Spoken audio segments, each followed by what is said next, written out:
Hello students आज की इस वीडियो में हम यूक्लिड डिवीजन लीमा और यूक्लिड डिवीजन एल्गोरिदम को समझेंगे। तो जैसे कि यूक्लिड डिवीजन लीमा में हमें डिवीजन वर्ड दिखाई दे रहा है, तो इस डिवीजन वर्ड को हम बहुत अच्छी तरह से जानते हैं और ये डिवीजन जो है ये हम बचपन से करते चले आ रहे हैं। और बात रही लीमा की, तो लीमा का मतलब होता है किसी भी प्रूवन चीज को किसी और ढंग से रिप्रेजेंट कर देना, या फिर किसी प्रूव हुई चीज से किसी दूसरी चीज को प्रूव करना। ठीक है ना। तो हम कह सकते हैं कि a lemma is a proven statement which is used to prove other statement. This lemma is nothing but a restatement of long division process. ठीक है ना। तो यानी डिवीजन लीमा का मतलब है जो डिवीजन हम करते चले आ रहे हैं उसी डिवीजन को एक अलग ढंग से रिप्रेजेंट कर देना, इसी को लीमा बोलते हैं। ठीक है ना। तो क्योंकि इस डिवीजन को यूक्लिड ने रिप्रेजेंट किया था, इसलिए इसे हम यूक्लिड डिवीजन लीमा कहते हैं। तो डिवीजन है क्या? तो जब हम किन्हीं दो नंबर्स को डिवाइड करते हैं, जैसे मान लो मुझे ए नंबर को किसी नंबर बी से डिवाइड करना है, तो मैं इसको ऐसे डिवाइड करता हूं। जैसे मान लो ए है मेरा, ए अपॉन बी। ठीक है ना। तो इसको मैं ऐसे डिवाइड करता हूं कि ए को मैं यहां पे अंदर रखता हूं और बी से इसको डिवाइड करता हूं।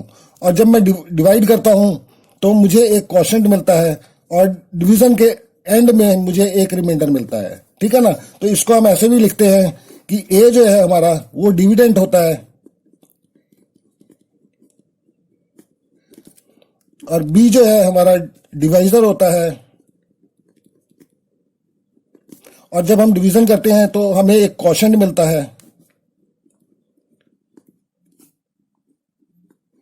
और डिवीजन के एंड में एक रिमाइंडर मिलता है हमें।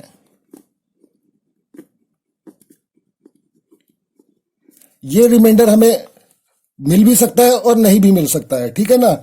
क्योंकि जब यहाँ जीरो आ जाएगी तो हमें रिमाइंडर नहीं मिलता है, और यहाँ पे अगर कोई नंबर आ जाता है तो उसको हम जो है रिमाइंडर कहते हैं। तो इसी डिवीजन को यूक्लिड ने एक फैंसी वे में रिप्रेजेंट कर दिया। तो फैंसी वे में क्या रिप्रेजेंट करा?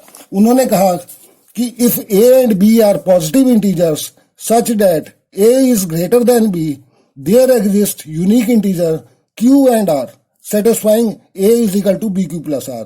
तो ये यूक्लिड ने जो है इस डिवीजन को एक फैंसी वे में रिप्रेजेंट कर दिया। उन्होंने कहा जो हम डिवीजन ये जो कर रहे हैं, ये जो डिवीजन हम करते हैं, इसको हम एक मैथमेटिकल फॉर्म में भी लिख सकते हैं। तो उन्होंने जो है हमें एक इस डिवीजन की एक मैथमेटिकल फॉर्म दी, जो कि उन्होंने हमें बताया कि A is equal to B Q plus R. तो ये उन्होंने हमें बताया कि ये जो हम डिवाइड करते हैं इसको हम इस तरह से भी लिख सकते हैं। ठीक है ना। जहां पर ए जो है वो बी से बड़ा है, तो इसका मतलब क्या हुआ कि ए जो है वो हमारा डिविडेंट है। तो dividend is equal to B divisor into quotient plus reminder.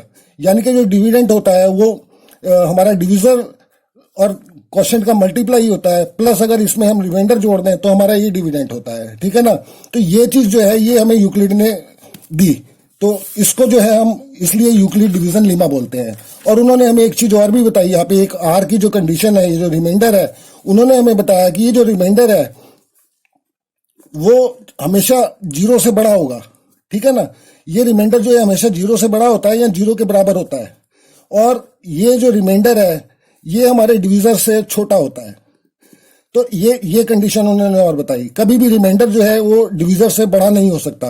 अगर रिमाइंडर डिवीजर से जो है बड़ा होगा तो ये प्रोसेस फिर आगे और चलेगी, और ये जब तक चलेगी जब तक हमारा रिमाइंडर जो है वो डिवीजर से छोटा ना हो जाए।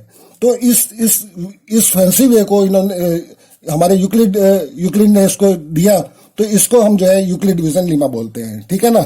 तो ये तो है हमारी यूक्लिड डिवीजन लीमा। तो अब हम बात करते हैं यूक्लिड डिवीजन एल्गोरिदम की। तो यूक्लिड डिवीजन एल्गोरिदम क्या है?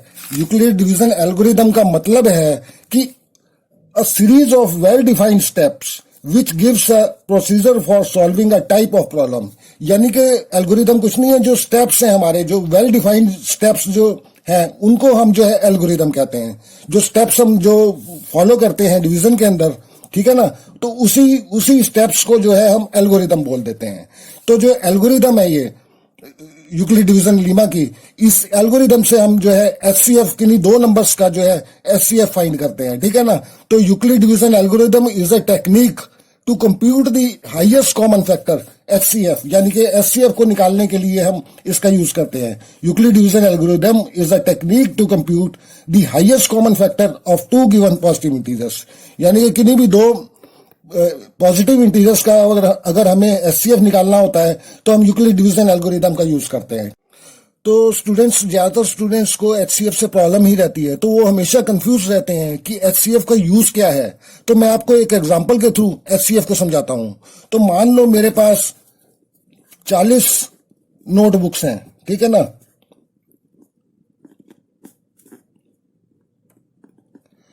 40 नोटबुक्स हैं और मेरे पास 16 पेन हैं, और इन सबको मैं अपने स्टूडेंट्स के अंदर डिस्ट्रीब्यूट करना चाहता हूं, और इस तरह से डिस्ट्रीब्यूट करना चाहता हूं कि हर एक स्टूडेंट को ये दोनों चीजें जो है वो बराबर बराबर मिले, ठीक है ना। तो मैं कैसे करता हूं, अब मान लो अगर मैं हर स्टूडेंट को 2-2 नोटबुक दे दूं तो इसमें जो है मुझे जो 40 नोटबुक्स हैं ये 20 स्टूडेंट्स को मिलेंगी, ठीक है ना। और पेन मेरे पास 16 ही हैं, तो इसमें जो है 4 स्टूडेंट्स ऐसे होंगे जिनको पेन नहीं मिल पाएंगे, ठीक है ना। अगर एक एक पेन मैं दूं और 2-2 नोटबुक दूं तो इसमें जो है 4 स्टूडेंट ऐसे रह जाएंगे जिनको पेन नहीं मिलेंगे। मगर मुझे करना क्या है कि मुझे हर स्टूडेंट को बराबर बराबर देना है कि मेरे पास नोटबुक भी उनको बराबर मिले और पेन भी सबको बराबर मिले, ठीक है ना, और मेरे पास कुछ ना बचे। तो इस केस में हम क्या करते हैं कि ये जो दोनों नंबर्स हैं 40 और 16, ठीक है ना, 40 एंड 16, इसका हम एचसीएफ निकाल लेते हैं। तो जो एचसीएफ हमारा निकलता है उससे मैं इसको बड़ी आसानी से जो है ये डिस्ट्रीब्यूट कर सकूंगा अपने स्टूडेंट्स में। तो मैं इसको क्या करता हूं कि मैं इसका एचसीएफ निकाल लेता हूं। तो एचसीएफ में जो है हम बड़ा नंबर हमेशा बड़े नंबर से छोटे नंबर से बड़े नंबर को हमेशा हम डिवाइड करते हैं, ठीक है ना। तो हम 40 को अंदर रखते हैं और 16 को डिविजर बनाते हैं, ठीक है ना। तो 16 दूनी 32 और बचा 8। अब ये डिवीजन हम तब तक करते हैं जब तक हमारा रिमाइंडर जो है ये 0 ना हो जाए, ठीक है ना। अभी हमें रिमाइंडर 8 मिला है, तो ये जब तक रिमाइंडर हमारा 0 ना हो जाए तब तक हम इसे डिवीजन को परफॉर्म करते हैं। और अब की बार जो डिवीजन हम करेंगे तो उसमें जो हमारा डिविडेंट होगा वो लास्ट वाली जो हमारी डिवीजन थी उसका जो डिविजर होगा वो डिविडेंट अब बन जाएगा, और जो रिमाइंडर हमारा होगा वो डिवीजर का काम करेगा।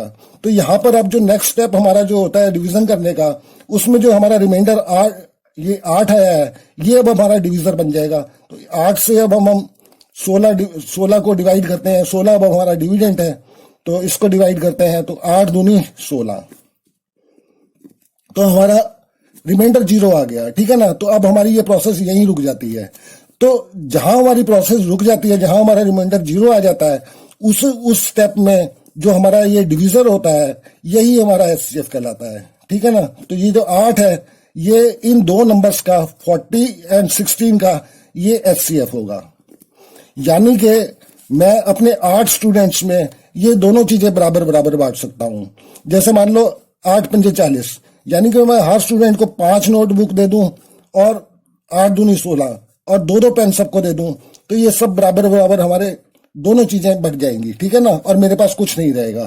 तो इस तरह से हम इसको जो है एचसीएफ का यूज करते हैं, ठीक है ना। तो स्टूडेंट्स अब हम अपनी नेक्स्ट वीडियो में जो है एचसीएफ पर बेस्ड बहुत सारे क्वेश्चंस को करेंगे, ठीक है ना।